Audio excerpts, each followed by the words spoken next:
Hello दोस्तों, स्वागत है आपका हमारे चैनल स्मार्ट एजुकेशन क्लासेस में। और आज आपके लिए हिंदी जो हम हिंदी कर रहे हैं, आपके सारे एग्जाम के लिए हिंदी काम आने वाली, चाहे सुपर टेट हो, एमपी टेट, केवीएस, रीट या यूपी टेट, सी टेट, कोई भी आपका टीचिंग एग्जाम हो उसमें आपकी हिंदी आती है। और कोई भी एग्जाम हो, कॉम्पिटिटिव एग्जाम होना चाहिए, उसमें हिंदी आती है। तो आपका ये वीडियो काफ़ी महत्वपूर्ण रहने वाला है उन एग्जाम के लिए। और आज का जो सारा डिस्कशन रहने वाला है वो होगा आपका संधि। संधि ऐसा कोई भी एग्जाम नहीं है जिसमें नहीं पूछा जाता है। और लगभग 2 या 3 और कभी कभी तो 4 से 5 क्वेश्चन भी इससे देखने को मिलते हैं। तो संधि काफी महत्वपूर्ण है। आज का वीडियो में हम जो डिस्कस करेंगे पूरा वो करेंगे स्वर संधि के बारे में।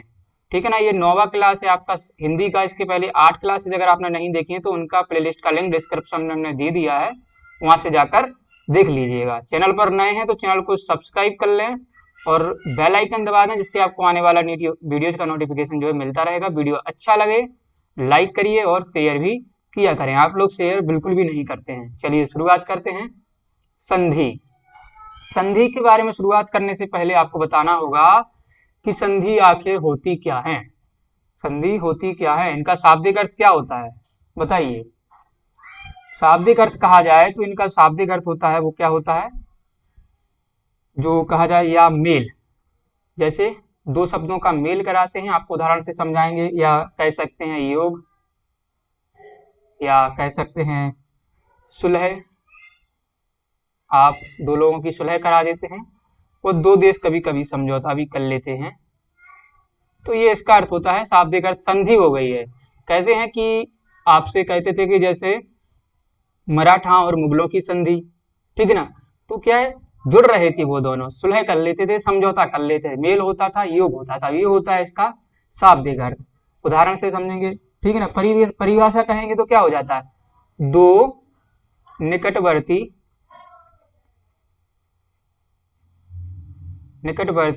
जो है वर्णों का मेल। यहाँ पर वर्ण शब्द यूज करना है, मेल या सुलह समझौता। दो जो निकटवर्ती वर्ण होते हैं उनका मेल क्या कहलाता है, आपका संधि कहलाता है। एग्जाम्पल के लिए देख लीजिए, जैसे एक शब्द लेते हैं, कोई भी शब्द लेते हैं, जैसे कह सकते हैं कार्यालय। कार्यालय कार्यालय हमने शब्द लिया है, तो इसको अगर हम अलग अलग करेंगे, बांटेंगे, तो कार्य धन आलय, कार्य धन आलय, ठीक है ना। ये हो जाएगा। तो अब इसको करिए, तो यहाँ पर क्या बचा आपका, ये इस पर होता है तो यहाँ पर बचाएगा छोटा आ, और यहाँ पर बड़ा आ मान लीजिए। तो ये दोनों या और आ मिलेंगे तो क्या बन जाएगा, बड़ा आ। तो जो या है इसका क्या हो गया, ये बड़ा या हो गया, ठीक है ना। तो ये बनता है आपका कार्यालय। जैसे एक देख लीजिए आपका विद्यालय, ये आपने जरूर देखा होगा। इसका क्या बनता है, विद्या प्लस आलय, ठीक है ना। अब विद्या इसमें क्या है आपका, एक आ जाएगा छोटा कह सकते हैं, ठीक है ना, धा। और यहाँ पर भी आपका बड़ा, तो ये दोनों मिलके क्या बनाएंगे, बड़ा। तो जो मेल होगा वो क्या होगा, निकटवर्ती का होगा। इसका इससे मेल होगा, कहीं इसका इससे मेल नहीं हो सकता। का आ से मेल नहीं होगा, ये चीज गलत होती है। मेल होगा निकटवर्ती वर्णों के बीच ही होगा। चलिए आगे बढ़ेंगे। संधि के प्रकार आपसे पूछे जाते हैं, तो संधि के प्रकार क्या रहते हैं। देखिए इसके पहले समझ लीजिएगा कि संधि करती क्या क्या है, हमें क्या फायदा है कि संधि हम प्रयोग करें। तो सबसे पहले क्या होता है कि नए शब्दों का निर्माण होता है, नए शब्द मिलते हैं। जैसे कई शब्द गलत सलत होते हैं, तो संधि के माध्यम से क्या उन्हें अच्छे तरीके से बना लिया जाता है, ठीक है ना। आकार छोटा होता है, आपने देखा होगा संधि से क्या होता है, आकार छोटा हो जाता है। कई शब्द बहुत बड़े बड़े होते हैं लेकिन वो छोटे कर दिए जाते हैं, ठीक है। और क्या होता है, जो हिंदी शब्दकोश है उसको छोटा करना, यानी विस्तार नहीं करना। देखिए भाषा क्या जितनी छोटी होगी उतनी आसान रहेगी, तो इसलिए ये कार्य भी होता है। अब देखेंगे संधि के प्रकार। तो संधि जो है वो आपकी 3 होती हैं। स्वर संधि पढ़ेंगे हम, व्यंजन संधि पढ़ेंगे और विसर्ग संधि, तीनों को पढ़ेंगे। पहला वीडियो आपका स्वर संधि का आ रहा है, दूसरे में हम जानेंगे व्यंजन संधि और तीसरे में जानेंगे विसर्ग संधि। चलिए तो सबसे पहले देखेंगे हम स्वर संधि। तो स्वर संधि के भेद पूछे जाएं तो 5। कौन कौन से? दीर्घ स्वर संधि, यण स्वर संधि, गुण स्वर संधि, वृद्धि स्वर संधि और अयादि स्वर संधि। इनको हम कैसे सीखेंगे? ट्रिक के माध्यम से सीखेंगे और कॉन्सेप्ट भी सीखने वाले हैं। लगभग आपको सारा कुछ समझ आ जाएगा, ऐसा हमारा प्रयास रहेगा। सबसे पहले हम देखने वाले हैं आपका दीर्घ स्वर संधि की दीर्घ स्वर संधि क्या होती है। दीर्घ स्वर संधि में देखिए, सबसे पहले याद रखना है दीर्घ यानी कि बड़ा होना। किसका बड़ा होना? सजातीय वर्णों का। सजातीय जो वर्ण होते हैं उनका बड़ा होना। कैसे होना? जैसे मान लीजिए अगर छोटा आ या बड़ा आ, ठीक है, इनका मेल किससे होता है? आपका बड़ा आ या छोटा आ। ऐसा भी कोई भी शब्द इनमें से आएगा तो बन जाएगा आपका बड़ा आ। सजातीय वर्ण है। इसके बाद छोटी ई, बड़ी ई प्लस बड़ी ई छोटी ई बराबर बन जाएगा क्या? बड़ी ई। इसके बाद छोटा ऊ या आपका हो गया बड़ा ऊ प्लस बड़ा ऊ, और या कह सकते हैं बड़ा ऊ या छोटा ऊ, कुछ भी ऐसी मात्रा मिलती है एक समान तो उसका बनेगा आपका बड़ा ऊ। ठीक है ना। इसके बाद आपका ऋषि प्लस ऋषि, ये दोनों मिलके बनाएंगे आपका ये बड़ा वाला ऋषि। ठीक है, कुछ इस प्रकार से बनता है।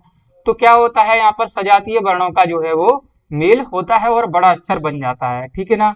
जैसे देखिए, जैसे देखेंगे हम कई आपके एग्जाम्पल लेने वाले हैं इसमें, जिससे क्या होगा जो आपके कॉन्सेप्ट हैं सारे वो क्लियर होते जाएंगे।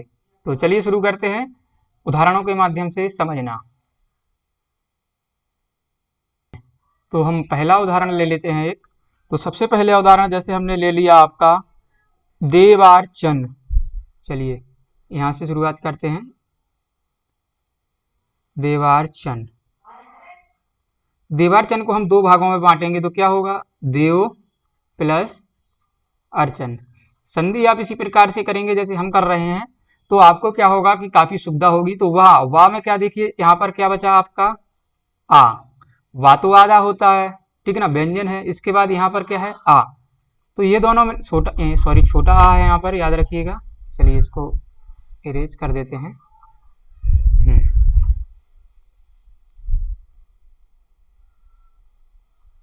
चलिए अब ठीक रहेगा।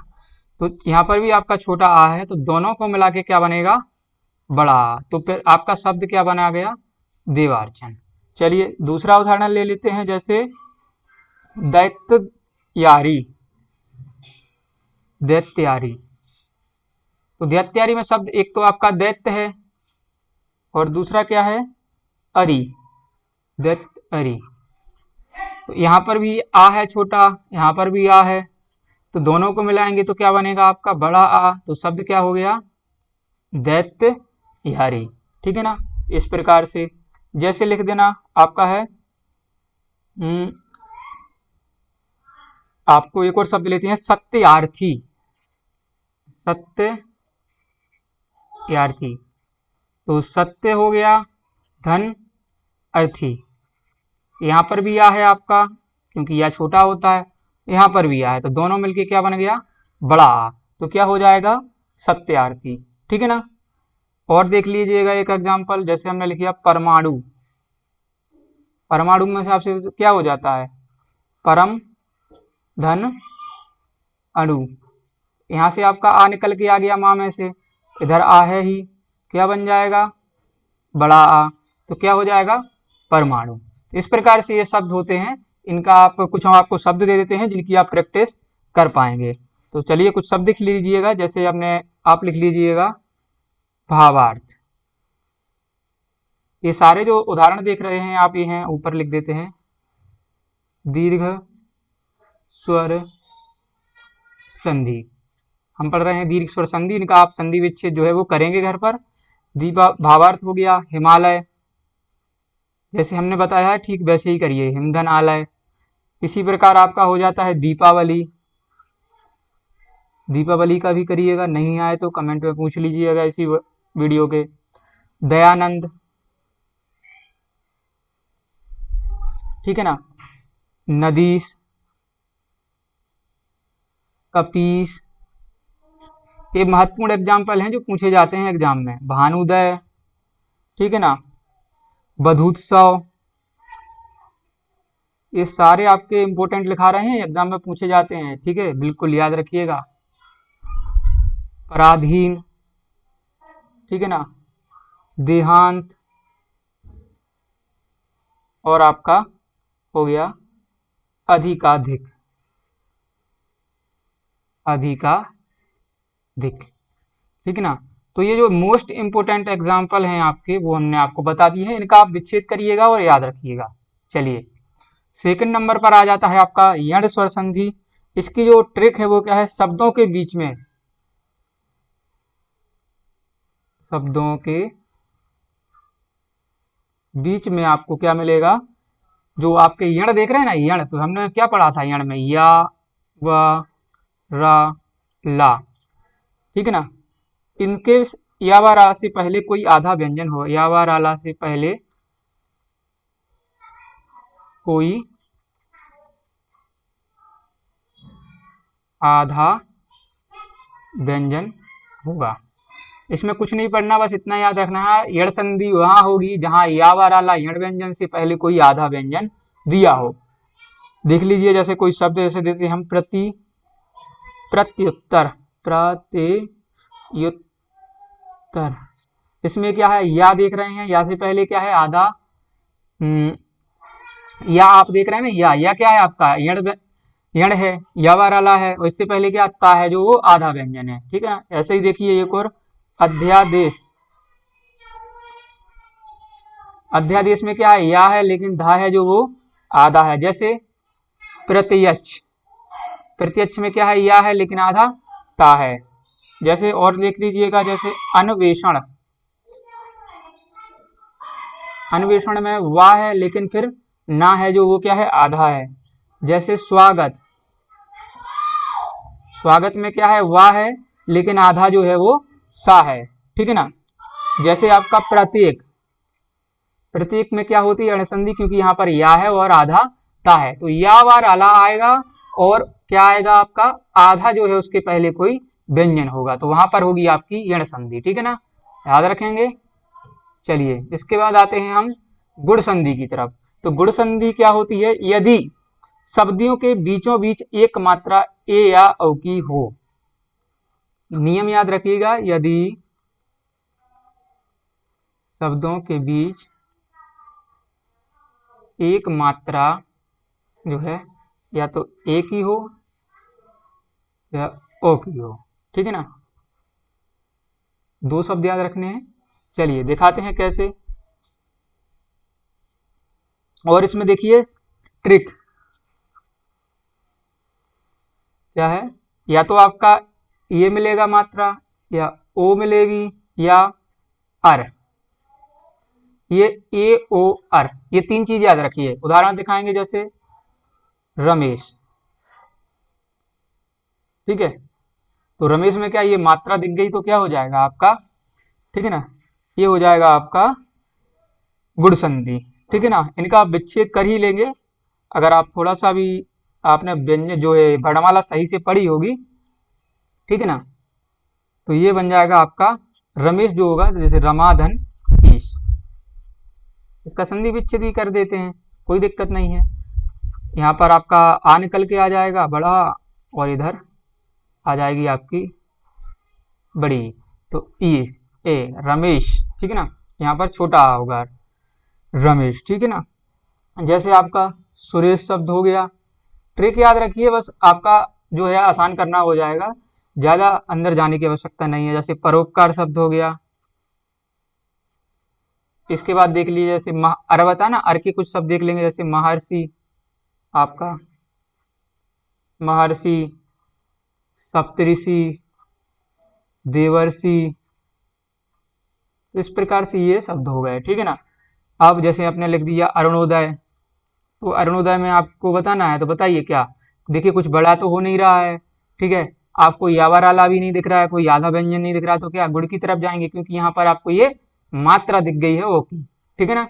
तो ये इसकी ट्रिक होती है, जैसे लिख देते हैं धर्मेंद्र, इसमें भी ये मात्रा दिखती है, जैसे लिख दें हम नरेंद्र। इस प्रकार से ये मात्रा देख के भी आप पहचान सकते हैं। इतना ही याद रखिएगा, आपके एग्जाम में इससे बाहर क्वेश्चन नहीं जाएगा। चलिए आगे, वृद्धि स्वर संधि। वृद्धि स्वर संधि में क्या होता है, यहाँ पर आपको दो चीजें याद रखनी है, या तो आपको अ की मात्रा मिलेगी या औ की मात्रा मिलेगी। दो मात्रा जहाँ मिल जाए वहां आपकी वृद्धि। वृद्धि का अर्थ क्या होता है, ज्यादा, बड़ी, ठीक है ना। तो जैसे आपने लिख दिया सदैव, सदा धनैव, ठीक है, इसका विच्छेद हो जाता है। आपने लिख दिया मतैक, तो ये हो जाएगा, ठीक है ना। तो इसमें जो है ये चीजें होती हैं, ठीक है। और याद रखिएगा, और कई शब्द आपके लिए दिखा देते हैं, जैसे तथैव हो गया, एक एक हो गया, एक धन एक, एक एक हो गया, और महौज हो गया। इसके साथ ही होगा आपका जलोद, ठीक है। और भी सभी देख लीजिए, बनौषधि पूछा जाता है कई बार, बनौषधि, ठीक है ना, बनौषधि। तो ये उसकी ट्रिक है कि यहाँ पर आपको दो मात्राएं मिलेंगी। देखिए, हम ऐसी आशा करते हैं कि आप अगर अब तक संधि पढ़ के आएंगे, थोड़ा तो आपको बेसिक तैयार होगा कि जो ए का मेला से हो रहा है, जैसा हमने पहले बताया ना, सबसे पहले में दीर्घ में, तो अगर वैसे उसमें बताएंगे तो काफी टाइम लगेगा। और जैसे बेसिक भी बता देते हैं, मान लीजिए जैसे वृद्धि संधि में आपका आ हो गया या बड़ा आ हो गया, इनका मेल किससे होगा, ए या ऐ से, तो हमेशा क्या बनेगा, ऐ, बड़ा। और यहाँ पर आपका आ या बड़ा आ का मेल किससे होगा, ओ और औ से, तो भी क्या बनेगा, औ ही बनेगा। जैसे एक करके देते हैं, एक धन एक धन एक एक, एक आ गया, एक धन एक, एक एक, यहाँ आ गया और यहाँ आपका क्या आ जाएगा, ऐ, ठीक है ना। तो बन जाएगा आपका ऐ केक। इस प्रकार से ये जो शब्द हैं वो बनते जाते हैं, आपको इतना ही याद रखना है, ठीक है ना। ज़्यादा डीपली ना जाएं, क्योंकि संधि आपको अगर जितना आसान भाषा में सीखेंगे उतना आप बेहतर कर पाएंगे। वीडियो लाइक करना है अगर अच्छा लग रहा है दोस्तों। इसके बाद आते हैं आखिरी आपकी अयादी स्वर संधि। इसमें क्या है, ज़्यादातर जो होगा तीन वर्णों का शब्द होगा। ट्रिक के माध्यम से समझिएगा, तीन वर्णों का शब्द होगा, ठीक है। तीन वर्णों का आपका शब्द रहेगा जो रहेगा, और टुकड़े करने पर कोई अर्थ नहीं होगा। टुकड़े करने पर कोई अर्थ नहीं होगा, ठीक है। टुकड़े करने पर कोई अर्थ भी नहीं होगा। और शब्द के आरंभ में, शब्द के जो है आरंभ में क्या शब्द मिलेंगे आपको, या तो मिलेगा आय, आय, आओ और आओ, ये होंगे, ठीक है ना। आय, आय, आओ, आओ। अभी उदाहरण के माध्यम से समझेंगे हम सारा कुछ, ठीक है। चौथा क्या है, शब्दों के बीचों बीच या व वर्ण होंगे, परंतु उनमें कोई आधा व्यंजन नहीं होगा। जो आपका शब्द रहेगा, शब्द के बीच में आपका या और वा होंगे, परंतु क्या नहीं होगा, उनसे पहले कोई आधा व्यंजन नहीं होगा, परंतु उनसे पहले कोई आधा व्यंजन नहीं होगा,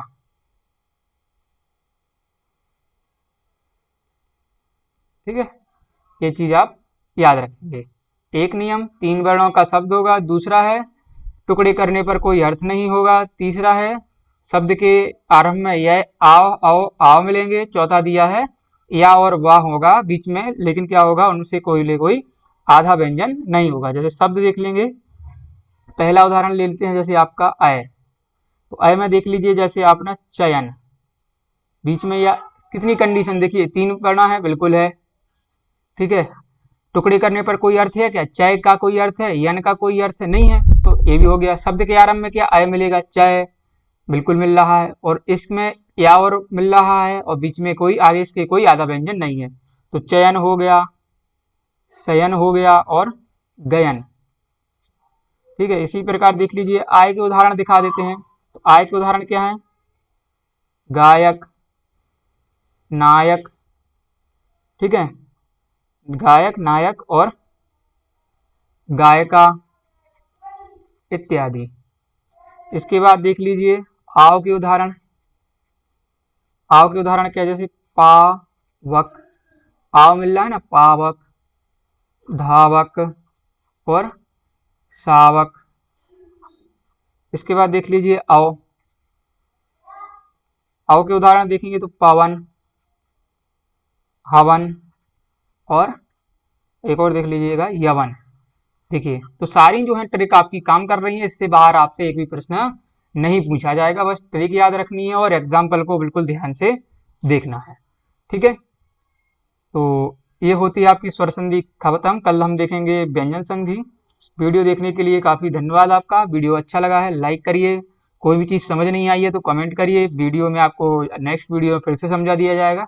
साथ ही दोस्तों के साथ शेयर भी करें। जल्दी मिलेंगे हम अगले वीडियो में। जय हिंद, जय भारत।